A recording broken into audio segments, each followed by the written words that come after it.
better create an LLC with no money in it. All right, we are back. So, in today's episode, we will be discussing the upward trending topic in corporate America. Yes, you guessed it, diversity and inclusion, D&I for short. You could shake a stick at a number of articles or people that have been mentioning this, but I make light of it, but it's a good thing, right? This is Tim. Travis. Herman. And we have a special guest with us today. Our first guest in the booth. Longtime friend. We grew up together. All of us grew up in the middle together. And this guy is like really in the middle. Black father, white mother. Grew up in the burbs, on the lake like Herman. Holla. So I'd like to introduce Mr. Scott Bailey. Thank you. I thought it was going to be like a large audience and clapping and like raucous roar and stuff. No. Yeah, There we yeah. All right, there's everyone. Good evening. Appreciate the opportunity. Scott Bailey. How this came about was I work for an IT software organization, and my parent company has impressively been sharing with us the want to engage a lot of the employees quite a bit. And it's a Fortune 20 company out there, large healthcare product manufacturing deal. And I am fortunate enough to have the opportunity to get to connect in a small conversation with one of the executives of this company. And so I sent a text message out to you guys and said, hey, I need to learn more. Last night. Yeah, So literally we last put an night. audible. This is awesome, right? So we've touched on a little bit of diversity and inclusion, on the channel, but we haven't really delved into D&I, especially when it pertains to corporate America. Herman has wanted to talk about affirmative action for quite a while, and it might come, it might not, it might come up today. Yes. Absolutely will. But I think this is just a great setting to just have a conversation. So our goal of today's podcast is really to kind of reverse it. We're gonna tee up a few things with Scott, but for the most part, he's asking us the questions. We want to do our job to prepare him to have the most edifying conversation that he can with his company leadership. Ask the right questions, pitch some good ideas, get people thinking about how to tackle this situation the best way they can. As everyone knows, as you're listening to this, it's middle of July. We're in the middle of COVID. We have always been deep in the health pandemic known as racism in America, fighting for equity in this country, but that has been heightened by the murder of George Floyd. And so essentially brands have been put on notice, and a lot of them are reacting. We've talked about Ben & Jerry's response to eradicate this right now. There's no excuse to CrossFit, right? CrossFit. We talked about CrossFit. So there's been a wide array of responses from the corporate side of things, but we're going to talk about Scott's company's response. I mean, they are a Fortune 100 company, and so this is a great opportunity to kind of dive in and prepare him for that conversation. Appreciate it. So let's just start off simple. Like, guys, what does diversity mean to you?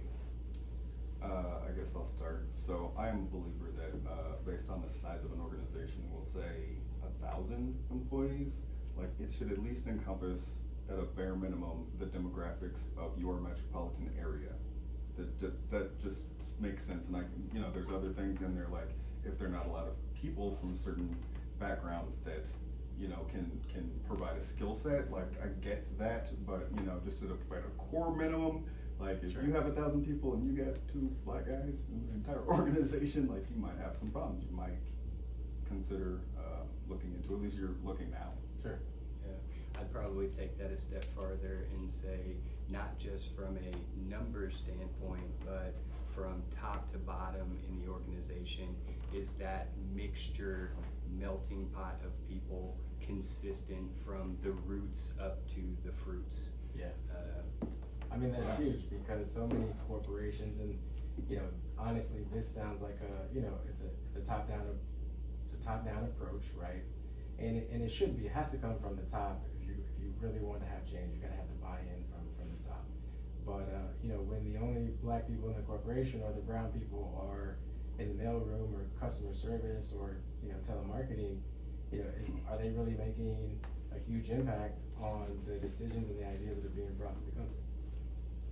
I'd probably just throw one more thing out there. I know our focus when it comes to diversity is going to be on brown people, but I think diversity, if you take a snapshot out there, it's women, it's sexual orientation.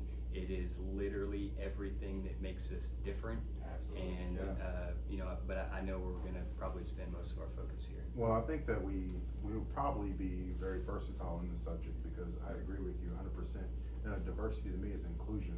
It's making sure that you have a very inclusive environment.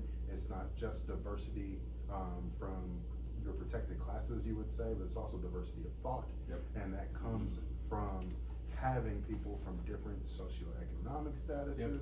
having people of different orientations, having people of different ethnicities, all of the above. So diversity and inclusion go hand in hand. Yeah, so, and I'll piggyback, my answer, and Herman knows, we've worked together for years, we always say diversity of perspective. Yep. Like, that's on our second slide of our pitch deck as an agency, because we have people of all walks of life, different ages, different sex, different races, different orientations, different backgrounds, and even different schooling, right? Different experiences allows people, and especially in my industry, to provide a different perspective on each project or task. So, we may think we're super open-minded and would never do anything to, piss somebody off or disrespect somebody's culture or beliefs, but we're not perfect. But that's why you have to build that system around you to make sure that you're covering your bases, because everyone sees something different, whether it's developing a product or providing a service or creating an ad or putting in a new process. Like, you can't be exclusive. And physical capabilities like handicap, people with mental and cognitive disabilities, like that group of people belong in the conversation as well. Absolutely. So I guess let's just talk about like how's the climate? What's the diversity makeup in your current employers, guys? My immediate employer is about 700 employees. About half of those are offshore in the Philippines. Okay. Here domestically, we've got an office of about 350 people in Kansas City, another 100 over in Richmond, Virginia. I would say that the makeup of it, when it comes to the entry-level folks throughout the operations of the business, very diverse. Black people, white people, men, women, Mexican, Latino, all that. Right. I would say as you work your way up throughout the ladder, it is not even a sort of slow, It's not a gradual. transition, No, it just Is it drops like a off like a glass? rock. Is it like a ceiling? It's like a glass ceiling that people are trying to break through. I Yeah. get. Yep. Exactly that. Interesting. We've talked about skilling up. We have an episode about skilling up and how important it is to, especially coming out of COVID, with the new skills. If you're unemployed or underemployed already, like, prepare yourself to take that next leap, in technology, to be prepared for the future of work. And it sounds like your company hasn't done a good job of reaching out to skilled labor pools that are in diverse communities. Right. And I don't know if that's because we're not looking in the right place where most of those folks happen to be, or if there's an expectation that they should be looking wherever we're presenting opportunities in front of people. but probably a combination of both of that. I know that our recruiting manager is all about diversity. And so Describe every this guy time to us. I open a position, he always says, "Are you considering diversity?" And yes, I am. But I will say that the first team that I managed at this company, every single one of the people on my staff were white men. And that was because those were the resumes that were being thrown at me. Yeah. I was not filtering out any sort of, minorities or anyone at all, but that was the pool of talent that I had to choose from. And I always wanted to get the best candidate, and I was confident that every time I hired someone, they were going to do a good job, and they had. But we weren't diverse at So all. here's- And I don't, is that my fault? Is that someone else's fault? Because No. I'm not prejudiced, I don't Yeah, judge, no. I don't. It's not your fault at all, because as a leader of an organization, it's your job to get the best talent, because you're gonna be held accountable to results. Organizations generally take the stance of, I'm going to look where I'm going to look. I'm going to fish in the lake that I wanna fish in, and I catch the fish that are available to me. The question is, do you stick to the rivers and the lakes that you used to, or do you go find something different? That's a good one.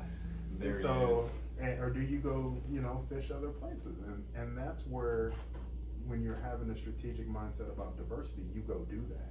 Because if you're just putting it up in the same job boards, or you put it up on your company's website, then the people looking for you are the people you're gonna get. And that's where organizations fail to grow in diversity. Yeah, so this is where I just want to interject. Not something heavy when it comes to affirmative I action. mean, this is your opportunity. Well, no, I just want to clear. Look, my thing is just to clear up what it is, right? Because people, first of all, it could be a lot of things to a lot of people, but I think that people are scared of affirmative action because they believe that lesser qualified brown people are going to get jobs over more qualified Caucasian, typically males, and that is not the That's case. not the point. That was not the point of affirmative action. That exactly, but that is the fear of affirmative action. But the point is, hey, maybe at least look at a resume or try to find where my resume is. So like I was kind of saying before, if I look at a company in here in Kansas City, there are plenty of companies with literally zero minorities.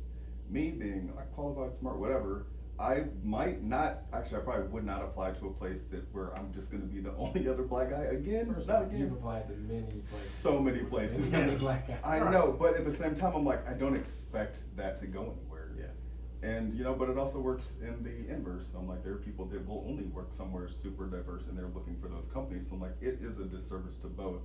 But then the only other thing that I find kind of fascinating about this is like when you look at historically, right? It takes something like this major for eyes to come to minorities. Like, oh my God, look, we've been ignoring them all this time. We looked around our boardroom, there's nobody brown here. Yeah. But it hasn't been an issue because if you're focused on the next quarter and you keep on hitting your numbers and you have for 30, 40, 50 years, your company's been growing without the influence of minorities, are you really that concerned? It's the way you've always done it. Exactly. So I'm just happy that now they're like, hey, we've been growing for forever. Maybe we can start Yeah, looking at I some-" mean, it's, you're not gonna be able to convince that company that you're gonna make more money if you hire more black people.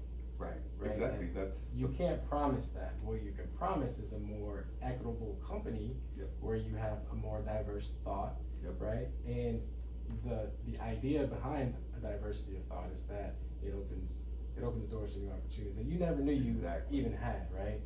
So to hop on that point and go back to what Herman said, I've had absolutely no fear about engaging with an organization and me being the only black person there. And reason why is because I have a upbringing of me always being that trailblazer. Kindergarten.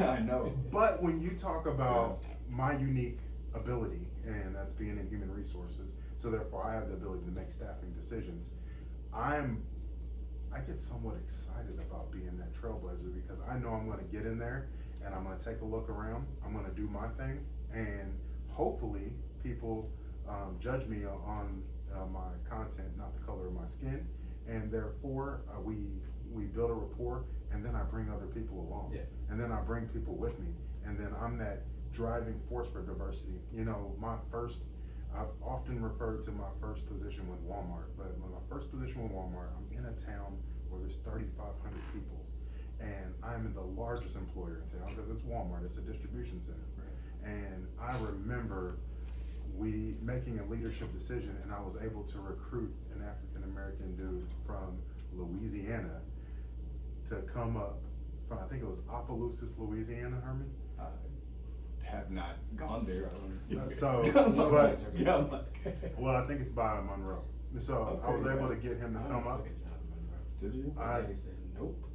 Actually, our family comes out of Minden, which is not too far from there. Yeah, I think it's not Yeah. far from Monroe, but I was able to get him up there, and I don't know if he forgives me or not for bringing him up there. But you know, that's just, I felt good about it. I felt good about bringing something new to the organization, and so if you have an opportunity to do, and I guess if you can, bring people with you, but it starts with you being an example. Can I also just add that while we're on it and talking about the boardroom only caring recently, I just feel like it's also going to be super important that they show compassion and that they understand at a deeper level that this, I mean, it's got to be more like, hey, we're looking for minorities just because everybody's talking about it. Like, it should be more like from the heart, from the soul of your organization.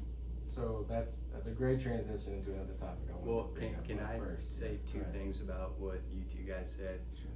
When you were touching on the affirmative action, I mean, this whole quota thing, I'm going to talk about sports with both of those. The Rooney Rule, I think that's the one that the NFL has proven does not work. I think the NFL makes a lot of attempts at improving PR and falls flat on their face all the time. Most recently, they're trying to protect the health of their players by not allowing them to exchange jerseys after the game, but you can spit and bleed and tackle and all that stuff. So the Rooney Rule has proven that it does not work. So saying you have to interview a black person has not improved the number of black people that are head coaches in the league when the majority of the players are black. There's a pool to choose from of qualified applicants. But also to touch on what you said, Tim, when you said you cannot help the boardroom understand that they can make more money, I disagree with that sometimes, because I think another sport that we have seen most recently trying to improve their PR to outside of their standard watchers has been NASCAR. And NASCAR coming out and banning the Confederate flag has increased the interest among our demographic quite a bit. And they are going to tap into a new market that they have sandboxed their entire, everything that they stand for.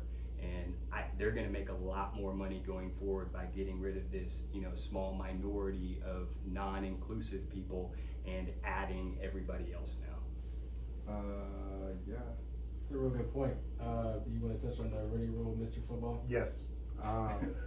Yes. Thank you for noticing that I was itching. So, the biggest problem with the Rooney Rule itself, I think it's not a bad rule. I think that the system of the NFL doesn't allow for diversity to grow in a proper manner. And to go further into that is the problem with African Americans not getting head coaching jobs. A lot of it stems from the fact that they're not getting coordinator jobs, because that's your progression. Right. And so unless you have a lot of you have a really talented individual who's a talented position coach, or maybe even a name, then they will get up there. But if you see a Brian Flores being a defensive coordinator, the defensive coordinator for the New England Patriots, bam, he gets moved up.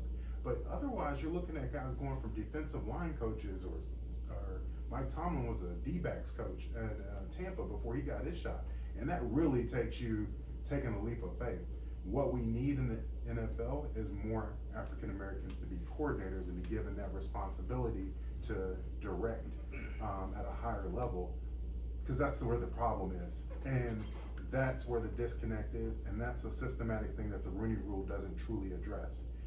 once again, NFL, Scott is 100% correct. NFL falls on its face repeatedly, and Roger Goodell, if you're listening, I'm here to help and provide insight and guidance.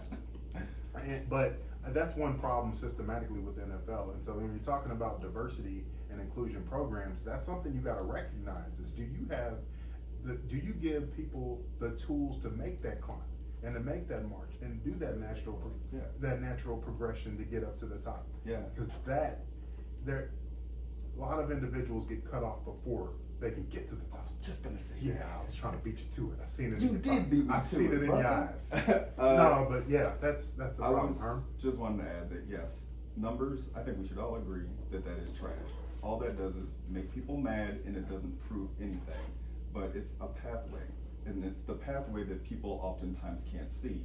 Or if companies look back to who was a part of their organization, they would probably be like, "Damn, we actually had somebody that we didn't even think to give that opportunity to." And let me pull back. It's not just African American people. It's people. Women. It's women. It's Latinos. It's a lot of different people who have the same struggle. Oh, yeah. Okay. So much to touch on. Shit. I done forgot This is half of part one, right? All right, so a couple of things. When I was coming out of college, so internships is a big thing at my school, and it gave me the opportunity to get a foot in the door at a professional company like the one that you work for, and its competitors, for instance, and that gives you the exposure, right? Step one is getting exposure and seeing what's out there, just as a minority looking for whatever opportunities that might be out there. Upon graduation, there were companies that put an emphasis on executive tracks, right? So they were conscious, like Enterprise, Vistion, and Dearborn. They have executive track programs that take, similar to your football comparison, take minority candidates that are at the top of their class and puts them in finance, puts them in operations, puts them in marketing, puts them in purchasing. And then they have once they complete this 2-year program, they have the opportunity to choose whatever department they want to go if they get an offer. Those companies that are making conscious decisions like that, like creating programs like that, have a diverse talent pool. Because they're recruiting from the top schools like HBCUs. FAMU and Howard graduate more professionals than the rest of the schools combined. How did I know a family? I knew where it was going. I knew it was going. How did I saved know? it. I saved it for like at least a minute. So, idea number one, right? Diversify your recruiting efforts. Go into those other lakes where you're not fishing. HBCUs are prime places for that. Number two is create programs that build up, that enhance those that may not have the same opportunity as their counterparts, as their white male counterparts. Be conscious about that, create programs. And then, I think the third idea is going back to the skills gap, closing the skills gap, right? There are companies out there that are now creating in-house training programs to take their lower level employees and to prepare them for the future of work, to teach them in AI. We just talked to a company here, American Century, about implementing a program for them so they can, because they've changed all their technology, right? So everything's in the cloud and things will be, AI based and very technical. So they want to, it's cheaper to keep it, right? So hire within house. So if they can train them up, then they don't have to go out and look. So anyway, those were kind of a few ideas that jumped in, and hopefully maybe you can tweak and take to your meeting. Yeah. Anybody else? Yeah, I was also gonna say, I've just a lot of emphasis on making it at least appear to be organic or as authentically organic as it can be. It's just hard to get away from that because it bothers me if it looks like it's too put on, right? Like, Are you talking about his meeting? No, I'm talking about just the program. Yeah, yes, like. So I was gonna touch on that too. The first part about, so diversity is it's all about the heads, the head count, right? Inclusion is all about the heads that count, right? So making those heads count. So if you have inclusion in an organization, then you have a culture where people can come up to their manager or HR and give ideas and expect to be heard, right? They can voice their opinions and stuff like that. So I think the first gut check when you go to this meeting is, do you have an inclusive culture where all ideas are welcome? Because if you have a diversity initiative, right? We're gonna bring all these black people in and all these women in and all these immigrants in, and we're gonna give them these opportunities. But if whatever they bring to the table we don't really care about because we've never really cared about anybody, then it's not gonna work. It's So gonna have a revolving door of black people, women, and immigrants, right? Because nobody's gonna stay. So I think that's the first step, is making sure you have a culture of inclusion, and then you can tack on the diversity part, because people already feel good. It's already a good place to work. Like you said, like the good, talented people want to go work at a place where they can be heard and there's a diverse makeup. Yeah, authenticity and voice, they matter. And also that the person themselves will matter. Like if whatever comes out, T-Bone's in HR, like whatever you're offering to people, like if it makes it seem like this could be somewhere I could be for a long time, I like the culture, I'm gonna be a piece of the change that's gonna impact the culture here. I mean, that's a great feeling. So like if you can come in and feel like you're gonna be impactful rather than coming in and be like, hey, we got a black guy. Like it means something totally different. Yeah, and the top, the C-level, they have to have the mindset that change is good, they can change, and then an old dog, that you can't teach new tricks. They need to be accepting of this new wave of. Yeah, I mean, I think it's like been like 20 years. Like you go back 20 years and like how many, females and African Americans and we're at the top of a lot of our top companies in the country. Like it hasn't been that long, but make progress. And when you say the diversity and the head count, that's one thing, but I mean, touching back on how T explained the Rooney Rule and what it lacks, I mean, the development and the cultivation of that talent is what I think is lacking in a lot of places. And I think a lot of folks, a lot of organizations talk about it, and there's just very little action. And we need to figure out how to move from talking about it to actually implementing those types of things. Like a lot of the organizations that you mentioned that are doing that stuff, how do we get everyone to do that? I have an idea. So like if you wanted to take a step back, go into the colleges, number one, but before you go into a college, go into your organization and look at the gaps. Look at the different sectors of your business, look at the diversity within it, and if diversity matters there. So like at some places, like you're just gonna find a lot more something specific that maybe like you said, your developer team is all from India, right? They're offshore, right? Right. Indian descent, yeah. Oh, yeah. So are they offshore or they're here? The IT organization is onshore. Okay. Yep. Okay, cool. But I mean, for the most part, that makes sense. Yeah, so nobody's beating anybody up, but like that will help balance out overall, but there are probably some other units where some networking could be beneficial. Or like on the sales side, if your sales side is not, so like, I've hired sales team, I would assume at some point you guys sell your product to companies, right? Yes. Okay. So, I always make sure my sales teams were super diverse, because you could adhere to anybody that walks into your store. Like they have somebody there for them, everybody gets along, everybody's You want to welcome. do business with people who look like you and you're comfortable with. Right. Absolutely. So, you said I was gonna ask some questions at one point. Yeah. I think I've been turn hoping. over the mic. Right. Sorry now. I have had 4 jobs I have worked for 4 companies since I graduated college. 100% of those jobs I was actually a referral into.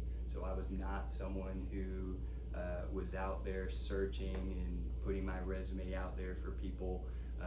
There was an opportunity that a peer of mine thought that I would be a good candidate for, and that's how I started working there. How have you guys gotten into some of the places that you're in today? Same. Same for jobs that have gone well. It's been referral based, and that actually you bringing it up is probably a huge problem. Herman's been laid off Mhm. a lot. Hey man, sales is struggle's Sales- real, Yeah. Right. especially in the middle.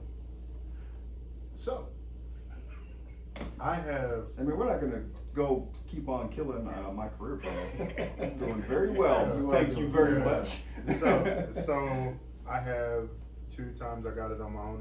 I've been with 3 companies, 2 times on my own accord, 1 time through a network. So my very first job, I got that coming out of college.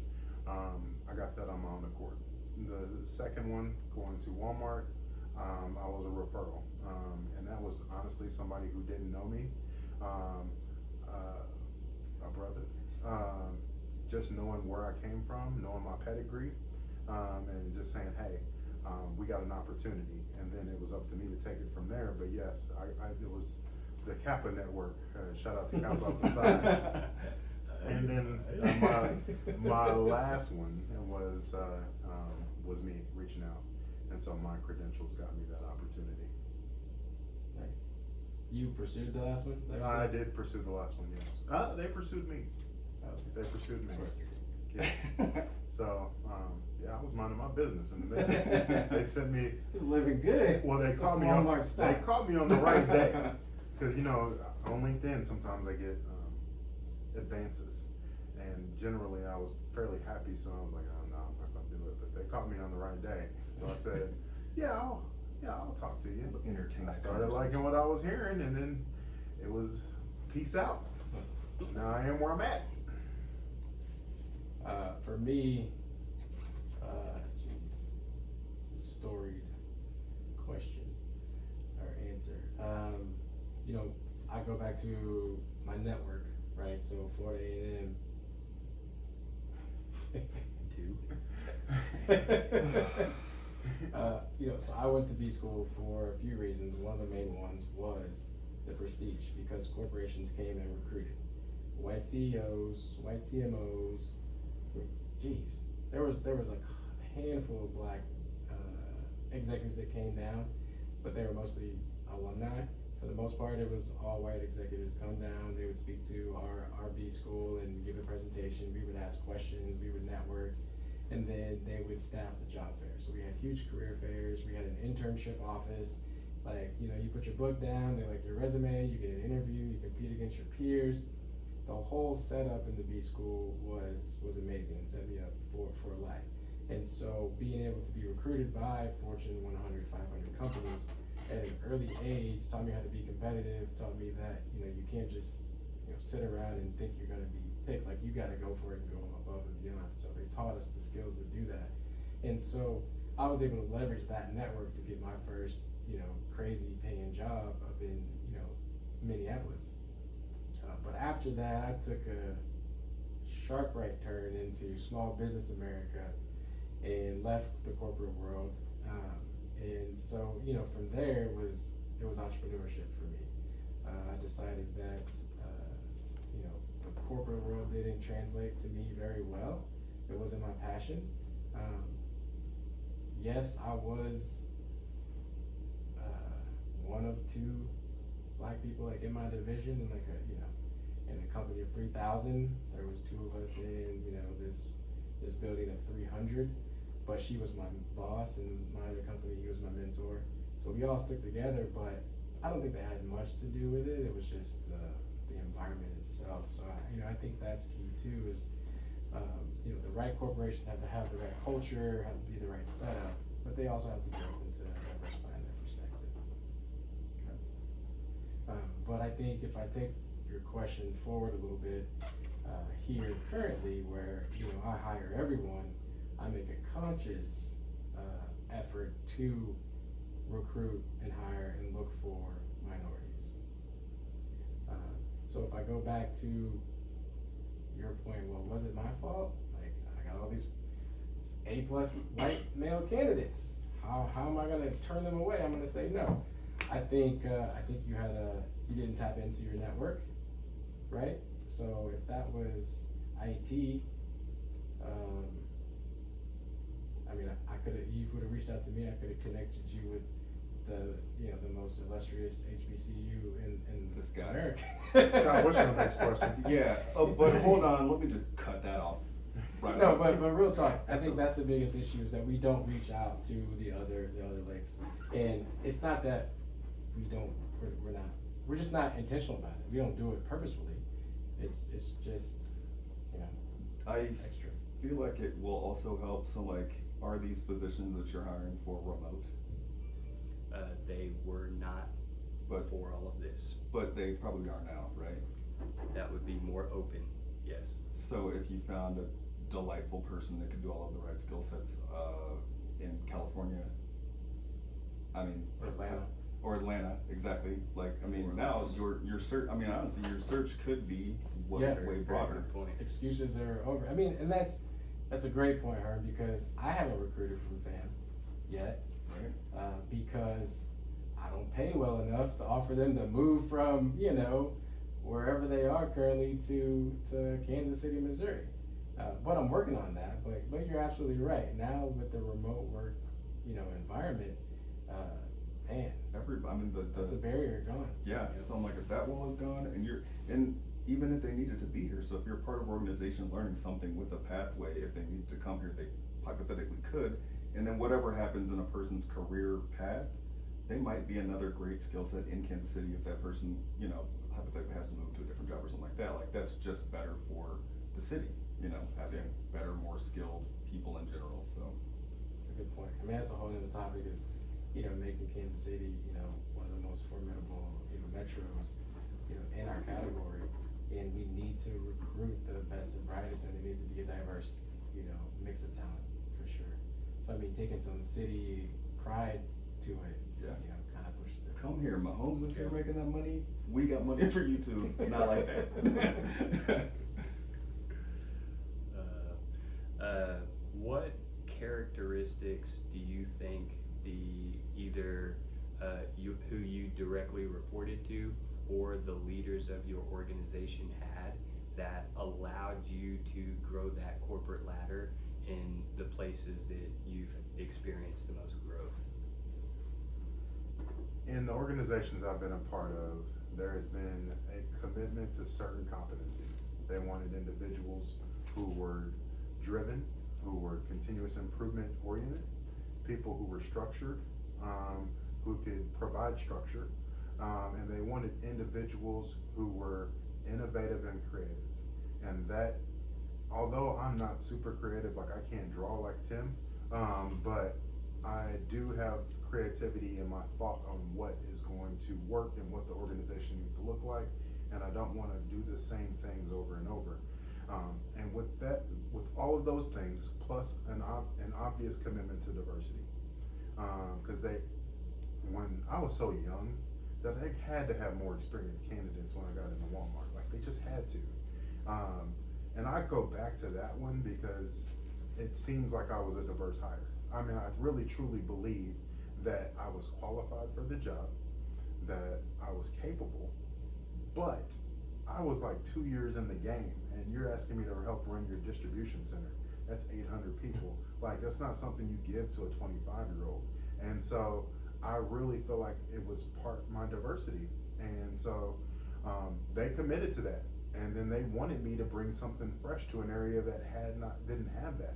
But they needed to know that I could follow the corporate agenda, that I was going to have a process improvement mindset, that I was going to have the ability to engage and connect with people, because it's a tough situation. It's not a diverse situation.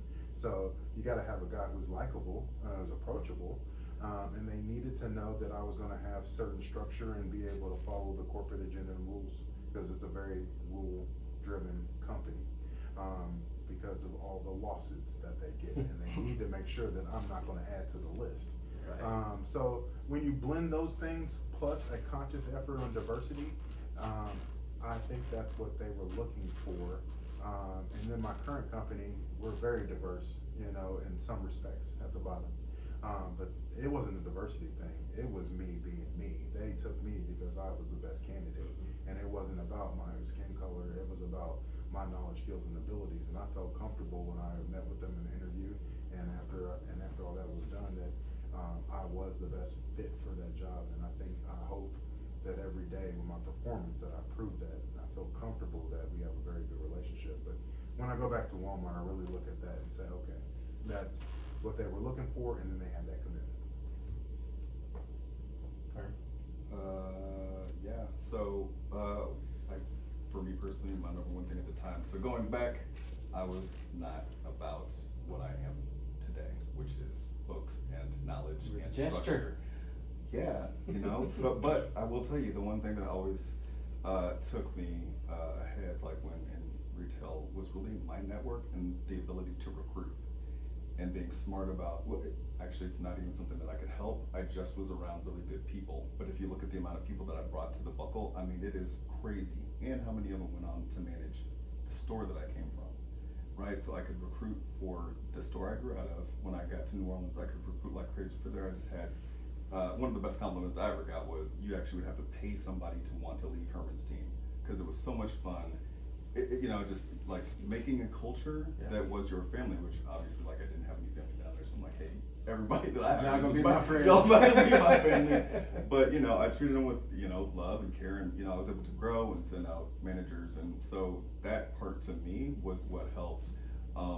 The places I fell short were with, you know, paperwork at the time. Well, I mean, it sounds like you invested in the people around I you. did, yeah. And then when you jumped into like independent, you know, corporate sales, enterprise sales, it's just about you. Yeah, and so, but this is the one thing that always held me back was that, like, so I was with a big telco company, but I just felt like I wasn't heard, and like, I have lots of ideas. Anybody that know me knows I have a lot of ideas, and not being heard just made me just cringe. Back to the inclusion piece. Yeah, like I felt like, you know, who am I gonna share these ideas with? Nobody cares. And it's like, well, alright, I'll just do my thing, and you know, I didn't see any longevity, they probably didn't either. I'm like, oh, I still don't know how it lasted that long. I mean, that's a really good perspective if you put yourself in you know, the executive shoes that he's gonna be talking to. Yeah, Right? no, it's having a voice. And it's not just having a voice, it's like, well, it's funny because looking back, I'm like, I couldn't have verbalized well the things that I thought that would have worked then, but I could today. So even if it's understanding how to present your ideas in a way that somebody will listen and can give feedback, that matters. And that might maybe be something that needs to be taught, but I'm like, it's a really hard thing to do. Exactly. I'm glad you mentioned Let's that. start a new business. No, so back to the workforce development stuff that we're doing here at the agency. So we've started a program, partnered with UMKC and Full Employment Council, and we're training developers. People off the streets, unemployed, underemployed, no developer experience, some developer experience. We've created 2 courses for them to make them web developers. Web developer and then a software engineer, essentially. And what we're working on is implementing real world learning tactics and design thinking to our program so that they don't just build software, they solve problems. So to your point, you had solutions to problems, you had ideas, but you weren't able to pitch them as solutions to problems and pain points that they were having. Yeah. And that right there is the major thing that we're focusing on this next cohort is don't just present your features and you know the bells and whistles on your software, your idea. Tell me what problem or pain of mine that you're solving. And that's something that I didn't know then that I know today that I'm like, man, if I could go back, man, that could have changed a lot in Nobody my was world. teaching that. I know, but nobody like It wasn't a thing. It was from, you know, I mean, either you got it or you didn't, I think. right. So this is where the gap is in the organization. Yep. And that's mentorship, because those things are not gonna be taught, but those are things that somebody who's been there and done that needs to be able to Yeah, they articulate can to tell you. you that. Right. So, I don't wanna leave this question without answering your question, because what you're looking for is what skills or what traits, Characteristics that are necessary for you to help climb the corporate ladder. And there are certain characteristics, and we can go around the table and name some that are transcendent, right? And you need to be able to articulate that in your interview or with your performance. And those are things like being task oriented, hitting deadlines, communicating, avoiding employee relations type issues where you're getting into it. So you need to have a temperament where you're universally respected by the way you handle yourself. And then you also need to be solution oriented, not problem focused. And if you have those different traits, right? Like if I'm coming with a problem, but I'm thinking about the solution, every boss appreciates that. Biggest pet peeve. It's my biggest pet peeve. Don't come with me with a bunch of problems. Yes. And then somebody, if you can do this effectively, it will be golden. But if you're a planner, and if you have a plan that is executable, that's actionable and measurable, and you can find some of these nuggets in some of our previous episodes.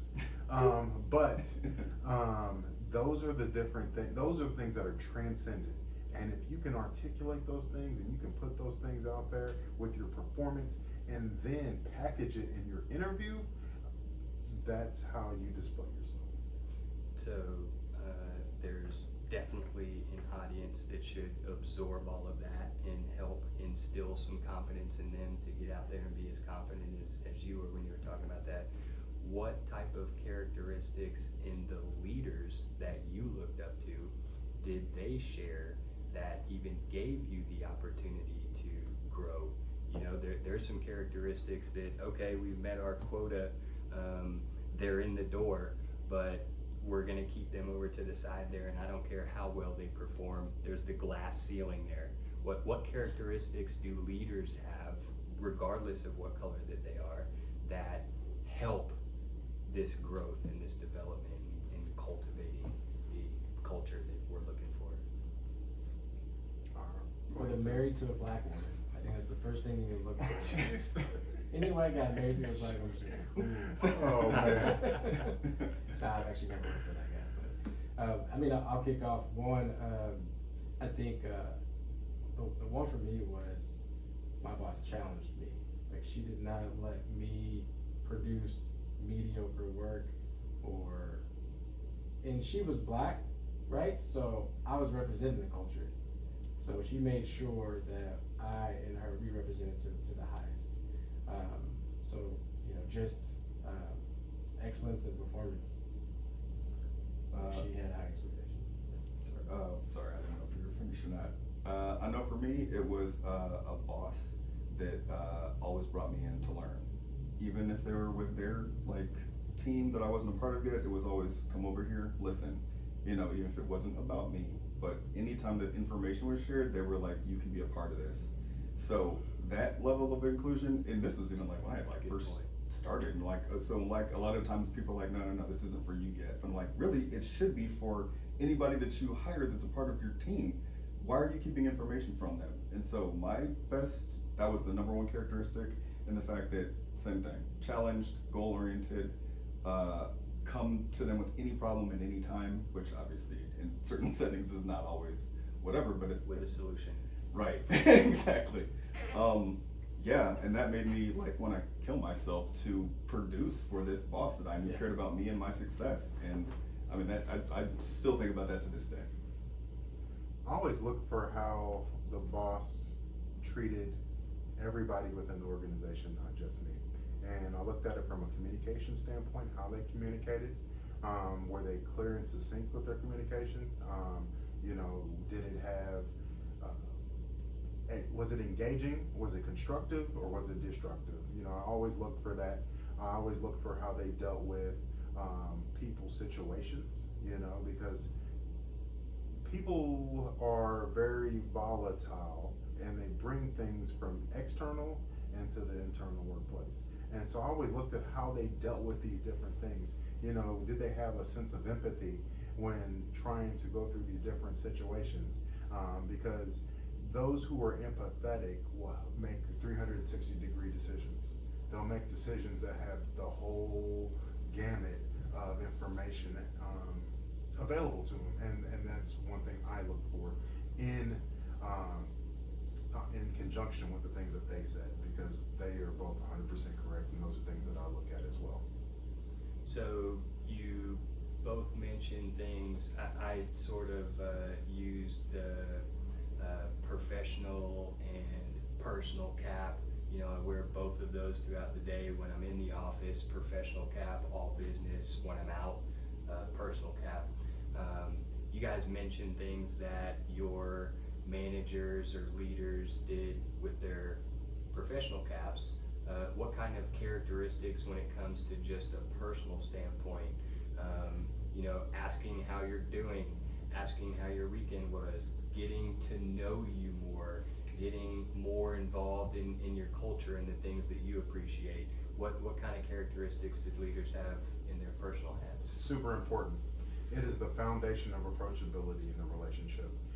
So the best leaders that I've been around and the things that I've tried to mimic have a personal touch. Now, it's not me divulging everything about my life, and it's not them doing that either.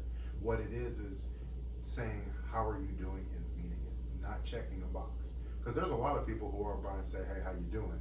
And by the time you say, I'm cool, you're 3 steps past, and you know they didn't pick that up, you know? So, or if you would say anything other than I'm cool, you know, you're inconveniencing them by telling them what's really going on in your life. You know, and you feel that way. They might not come out and say it, but that's how you feel. And so I have always prided myself on knowing, I say people's name. Like, it doesn't matter if you work or a direct report for me, or you're the janitor cleaning the backside of the building. I walk up and say, hey, how you doing? And I say your name. And sometimes they look at me like, how you know my name? And I want to be like, well, it says it on I'm just a quick reader. But no, I'm watching your performance. Yeah, but no, I will, if you tell me something, I try to remember it, because that people relationship is just that important to that person. And as a leader, I've found that my teams, I will ask questions like if someone's, how's your weekend? Oh, well, I work with my daughter playing softball. Noted. Softball. Bam.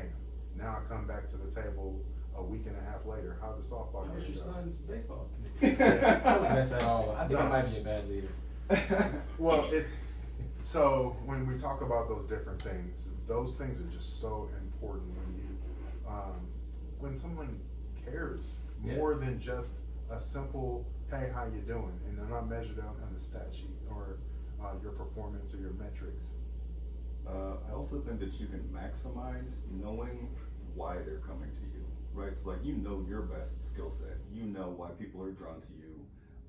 And so sometimes it's like, if they want your insights, then, and if that's your gift, like, people appreciate and respect that. So like, I'm always gonna be honest, empathetic, listen to you, and give you the advice that you're seeking, because you're coming to me for a reason. Because sometimes it's not just because you're the only one there, sometimes it's like, you've talked before and they really want your insight. They believe in your thought processes, and just giving them that. So, I mean, it just works. They appreciate it. And yeah, I just had an epiphany.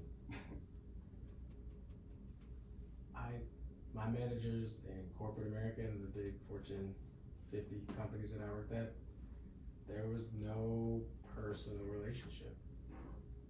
problematic. And then I think about my jump to the land of small business, and I don't know if y'all know Dave Ford, but We're familiar. he's the homie. Yeah. Like, he taught me so much. We are so cool, like, forever. And he's a 65, 70-year-old white guy who, self-made, in sales, and crass as, the white guy living in the mansion with two front doors in your neighborhood can be. But he invited me in. He gave me the autonomy to bring my ideas to the table and to do things the way I saw them, and took me to sushi, and involved me with family, because it was a family business, right? So I felt like I was part of the family. So I mean, that's an SMB, small business, small medium business That's what I'm looking for. Example, but to your point, like if you can get that on the corporate level, I mean, that's just. But it's huge. You just got to make sure you walk that line, right? Like it's up to me to be engaging. It's up to me to let you know that I care about you personally and your development. What I'm not here to be is your friend. I'm not here to take you out and go kick it with you at Westport or Power and Light or anything like that. So I have gotten better at being more inclusive, I guess, outside of work a little bit, like, you know, development things. Like I like we've done we've done little stuff like bowling or something like that. But I got better at team building, I would say. That's the word I'm looking for. But what I'm not gonna do is just be out kicking it and solo. That's just not my style in corporate America. Negativity. I just don't like it. Continue. No, I'm just kidding. Well, you know, there's risks to that. So I'm like, there's also levels. Right? He's in HR. He's not so don't listen to him. hanging out after Love your the team. after party. Travis here can't do that. No, but I mean, it's just like any relationship, right? Like if you and your boss, if you feel like your boss doesn't care about you, you're not gonna care, or you're just gonna do your job and then go somewhere else. Yeah. But if you feel like you are cared for, then you will perform better, and you can build I mean, that's where your relationships are. That's how you build a network of somewhere that you can, you know, get a referral if you need another job as people move in their careers. Like that's how you build that. And so what I will say though is going back to the mentorship in the corporate world, I think that's a way to supplement, you know, a manager having to get that close connection, right? They can do that through partnering you with a mentor. I don't know how your company is, you know, some organizations have you know, networks for like black, you know, just all the black people, they gonna get together, or this is the Hispanic network group and they have meetings once a month, or, you know, this is the transgender group. Like, you know, if there's a network that you can relate to in the organization, again, going back to intentional programming that facilitates this inclusion, I think that can supplement some of these issues, because you don't want to get in a situation where you leave an amazing opportunity because your boss sucks. I mean, that's probably the number one reason why people leave organizations, because of their supervisor. But, you know, that can derail your career. Also, one of the other things I learned is just some of the best leaders I had, they would always say that they would hire people that were smarter than they were, or that could perform better than they could. And I always thought that was like, some people are scared of a person that could like hypothetically take their role, but that's not what people are looking for. If you hire good people, you just look that much better. And I think a lot of bosses still don't really get that. They start to get kind of like fearful, like, oh my God. But I'm like, man, like That's why Tim hired you, because you were the smartest person. That's a good point. My experiences are probably consistent with you guys. You know, the first few companies that I worked for, the one-on-one meetings that I would have were more task-driven, and it was like, how's this going? How's that going? And then the meeting's over, and it's like, well, we didn't talk about what I want to do, or what I get excited doing, or what you think I'm good at and doing well and stuff. You know, the boss that I've got now has given me more opportunity and more responsibility than ever. And I knew as soon as I started working for her that was going to be the case. She always asks how I'm doing. It's always a conversation about growth and development and how can she support me. She has never missed wishing me a happy birthday every single year, and it's just those small things that, you know, T, you were talking about earlier. You always remember things, you always call people by their names, and that just instills a genuine feeling within you that this person that I look up to here has my best interests, and you know, that's what they want. And it makes me want to work so hard and never fail, and just continue to achieve and never let them down. Just to add real quick, not even on a diversity tip. So we had a new president come to our company, and she's going to be speaking to everybody that works at our company. And to me, I'm like, you know, that's my moment, right? But it's funny because I like got some ideas. When they not, here they go. not even like that, but just to have the ear of a person at the very, very top matters. And like, you know, less than or maybe a month into my job, I was calling Timo like, hey man, how am I gonna make my own position? I wanna do these things. And you know, we talked about that for like 45 minutes because you know me, like I'm ready to, all right, I'm going all in. Got great, like I just wanna bring it. Obviously I have to calm myself down and get realistic. But the simple fact that a boss would come in and recognize somebody new just as much as their executive team matters. So I don't know, I like the top-down approach of, I guess, visibility or voice. And I think that as that goes down your pipeline from the top to the bottom, like that matters, that can bring Yeah. people in. And Well, and I think that's what this is, right? Yeah. This is the top of the hierarchy, reaching out and trying to put their finger on the pulse of the company and see what's going on, so that hopefully they can have good conversations and implement the best ideas that will work and not hurt the bottom line. also share the strategy. That was another thing that came out. So like our organization is going to be sharing the overall strategy of the corporation with the employees. And I know that probably matters to me more than other people, but at the same time, like what an inclusive thing to do. Because sometimes it's like I've worked at plenty of places where it's like, you do this job and that's the job you do. With no idea of like, what am I doing that for? I have ideas for where this could take the company, but it also doesn't matter because I don't know. Sure. Then you learn it's gonna go on a different trajectory next quarter, and you know, like it's inclusive outside of race. Like that's the inclusion part just as an employee. That's a good point. A lot of people don't care about strategy because they can't comprehend it, but we know you. But at the same time, like, you know, if anybody can read something or at least pick apart some highlighted things to say, okay, well, at least now my task-oriented job makes sense. Well, and I think it's taking it further, making the strategy comprehensible so that it includes you. Right. You know, like this is where you fit Yeah. within the strategy. Yeah, that's good. Good. Build that for every company. Metro. Sweet, guys. You have any more questions? You think you got what you need? I could keep going. I do have, I don't know when we wrap up, how long this thing lasts. Just keep going, man. Let's get it. This is my first podcast ever. I appreciate the opportunity, guys. I don't know how long we're going to stay on this next topic, but it's pretty wide spectrum, pretty deep. You know, I look at myself as very fortunate, although it did have its challenges of where I grew up. The four of us, you know, regardless of where we were early, I think we all went from elementary school in this Lee Summit suburban area that was, you know, 90% white at the time. It's a little different snapshot today, but when we were there, it was a sort of true reflection of what corporate America is today.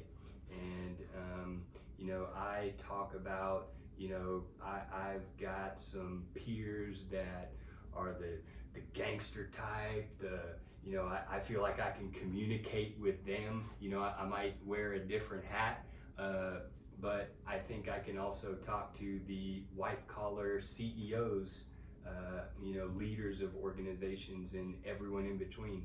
And when Travis was talking about, you know, what made him be the best candidate, I mean, I could sense the passion and conviction and confidence just exuding from him that has been cultivated, you know, all of his life. And now he's getting the opportunity to prove that on the playing field, you know.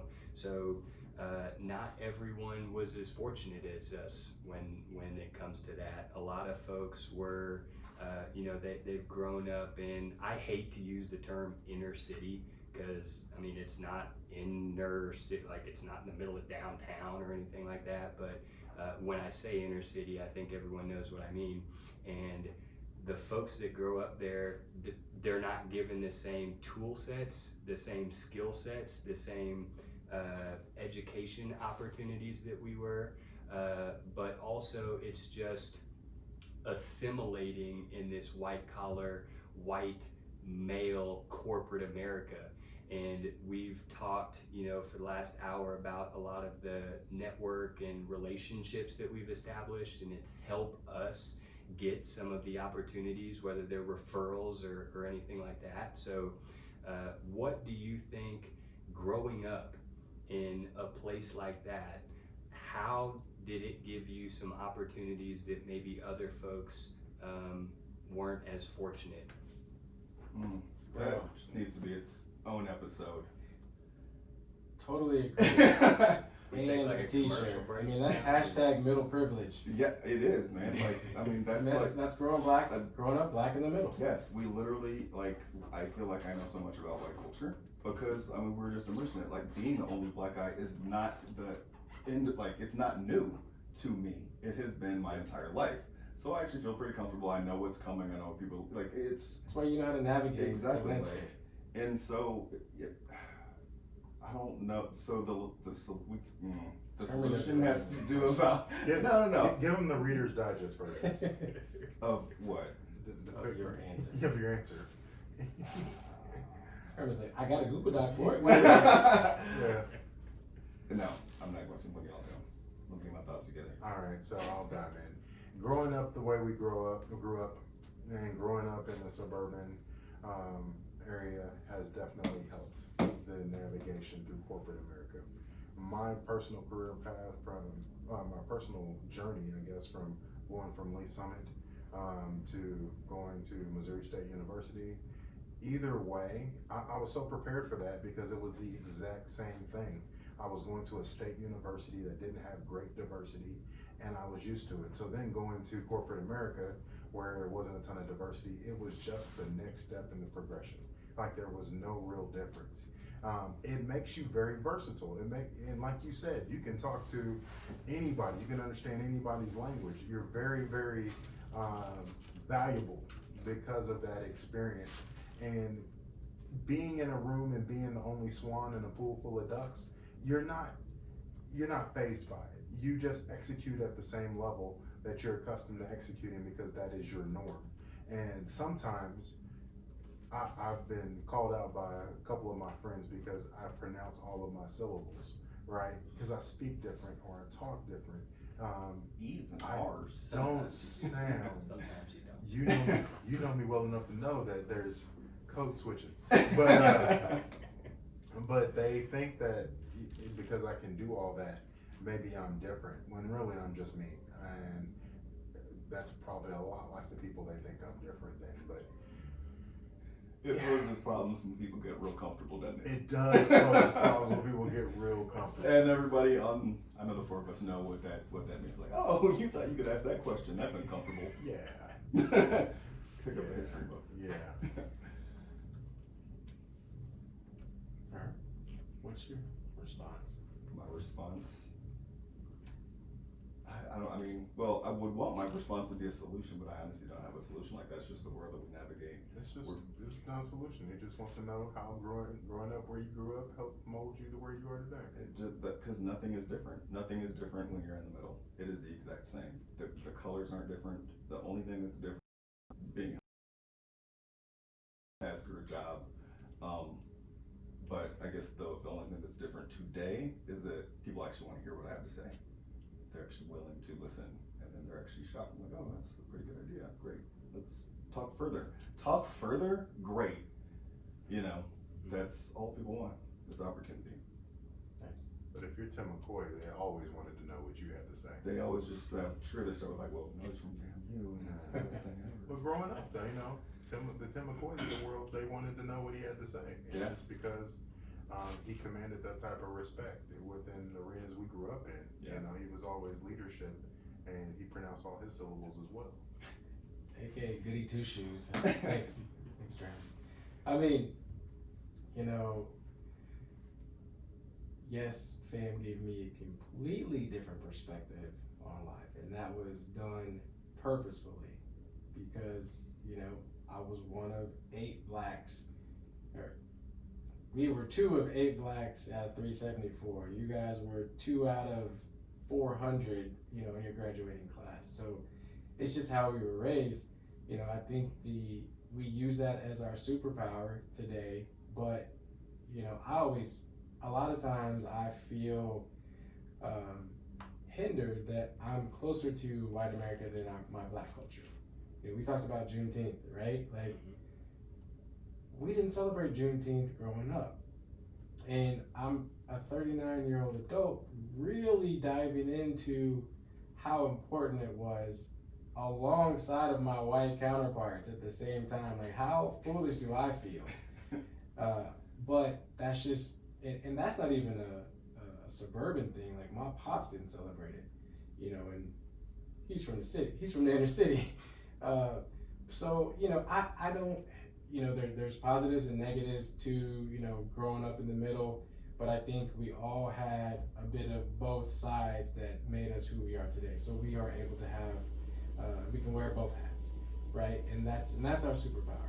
That's why we can walk in a boardroom and be the only black guy, but still get our point across and be heard.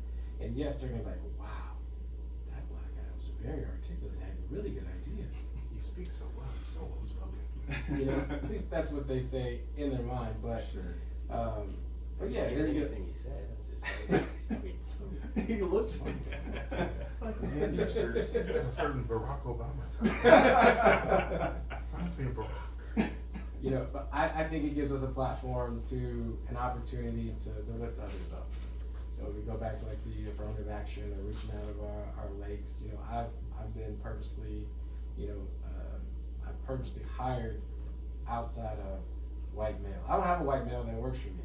I got one guy, he was born in Germany. Technically he's white, but you know, he's also Filipino. Shout out to Raph. He listens to every episode, by the way. But he's the whitest white guy. He's the whitest guy I got on the team. And now I'm like, well, shit, is that diversity? Do I need a white guy? Yeah. I want to touch on something you said though, and mentality is a big portion of it, because just as easily as you could feel like that it's a superpower, you can also feel as if that is a hindrance. And our mentality is to look at it as a superpower. Like, we're very first, so we can connect with anybody. But there's a group of people out there who feel like they don't connect with anybody because they don't fit on one side. And I think that you really need to embrace that portion of your life, or you being in the middle, and really embrace it and truly use it to be in the middle of that Venn diagram and connecting with everybody. But I do know that our mentality is that, and there's other people who are like, I just don't fit in anywhere. Like, Yeah. I've worked with guys and they'll say,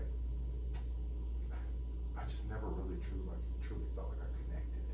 And I always push back and I'm like, that's on you.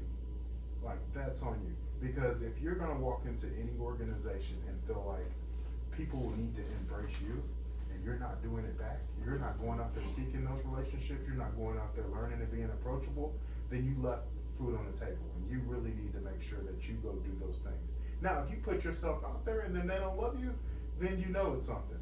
But you can't just walk into an organization and just be like, well, I'm here, and you know, whatever happens, happens. Because it's just not like Good that. point. Yeah, that's a good point. And that gives you the other, you know, something to talk about and take ownership in your meeting, right? Like, not just put it all on the executives, like, you guys gotta do this, but, you know, from the minority standpoint, we have some owning up to do, I guess. Yep.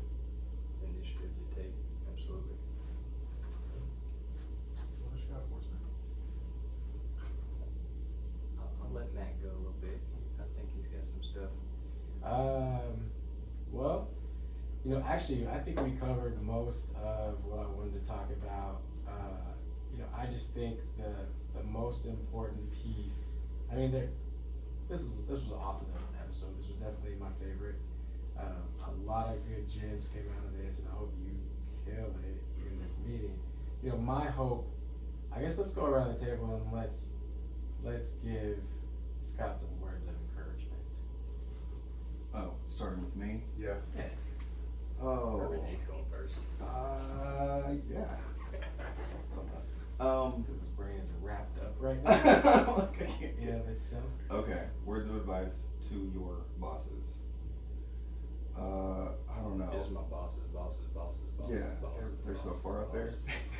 No, I think that I'm gonna go big, right? most of the problems that we see today are because of lack of opportunity for people that don't look like people in those boardrooms.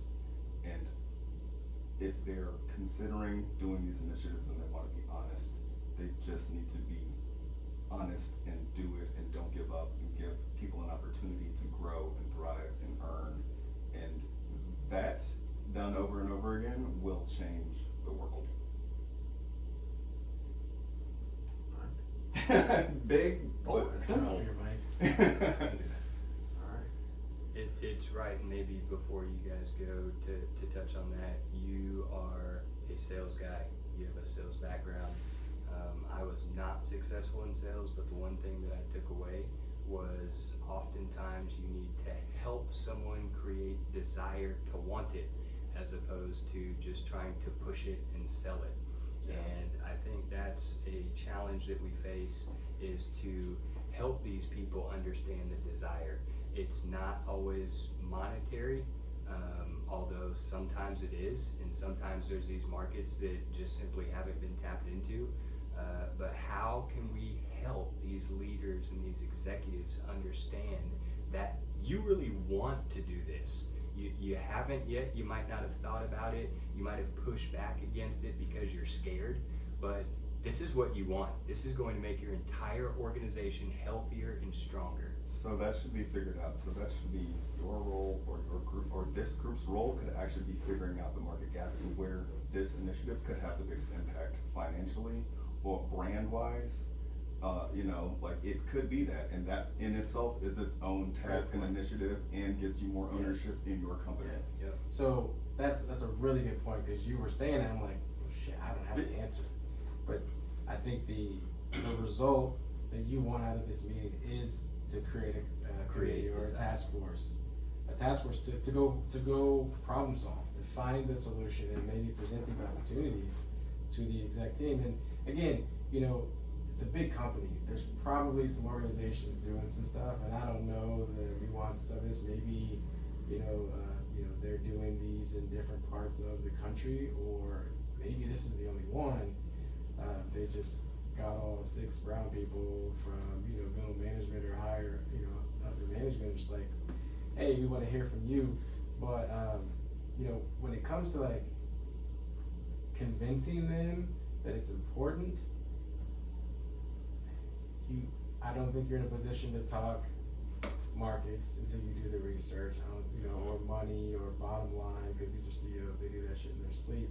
I think you just have to speak from your heart and talk about the passion that you have and what you could see in your day-to-day, right? Because that company where he's high up, he's nothing without the layers and the people that do the actual work, right? So if you can translate how that would be a better place to work, and whether it's increased productivity or passion within the company or the brand or support, just stay related to what you can help. I think if I were in your shoes, I would first thank them for the opportunity. Like, this is a golden opportunity that you're a part of, to be a part of this discussion. I think I would then hit on the fact that diversity is not their job to solve, it's our job to solve. And diversity and inclusion is something that the organization as a whole needs to take to heart. And I would also really drive home this point, is that there's a golden opportunity here to build a culture. And if we're focused on building a program, then it's a waste of everybody's time. But if they're focused on building a culture, then you can get the return on investments the things that Tim just highlighted. But there's an opportunity here for us to create programs as a subsidiary of this culture. So there's an opportunity here for us to build things that help to the progression of more people of minority demographics. There's an opportunity for us to celebrate diversity and celebrate different things as an organization, and shed light to different ethnicities or different cultures or whatever, and let's be on the forefront of celebrating these different things.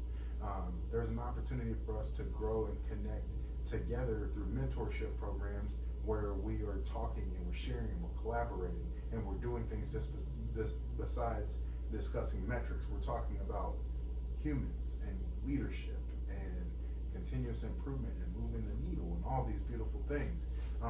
But there's an opportunity here for us to build a culture. And the return on investment is going to be very simple. You're going to have an engaged workforce. An engaged workforce leads to people taking ownership in the organization. And they do things for the best interest of the organization because they care about the organization. It drives a solution-oriented mindset. And when we have a solution-oriented mindset, now we're talking about solving problems and continuous improvement instead of talking about problems and complaining about problems. And you're going to get return on investment there. Turnover hopefully will decrease. Recruiting will be easier because people want to be a part of an organization. If someone works somewhere good, they're going to tell people that they're happy to work where they work. And the best thing that you can get is referrals.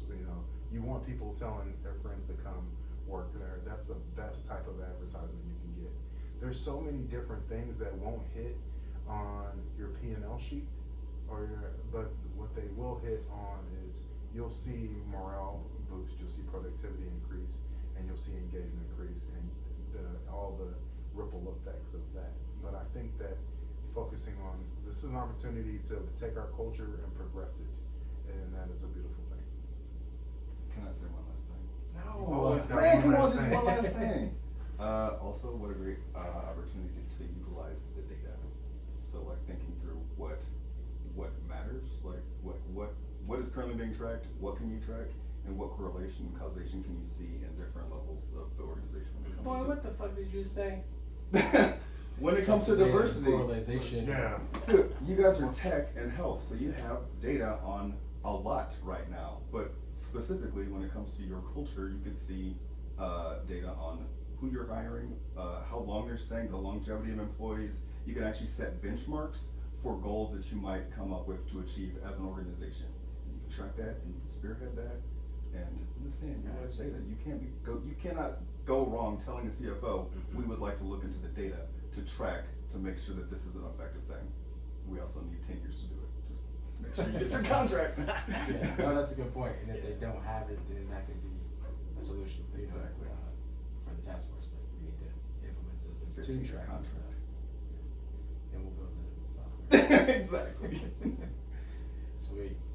Any parting words? Appreciate the opportunity. I mean, I've always looked up to you guys and considered you guys as leaders. I thought the conversation, I mean, I got way more out of this than when I just said, hey, let's go grab a couple beers and sit around and talk about this stuff. I mean, a formal conversation here. I have been approached by a lot of white people recently to talk about this, and I appreciate them wanting to learn more about some of the challenges we face, where things are and where they could be.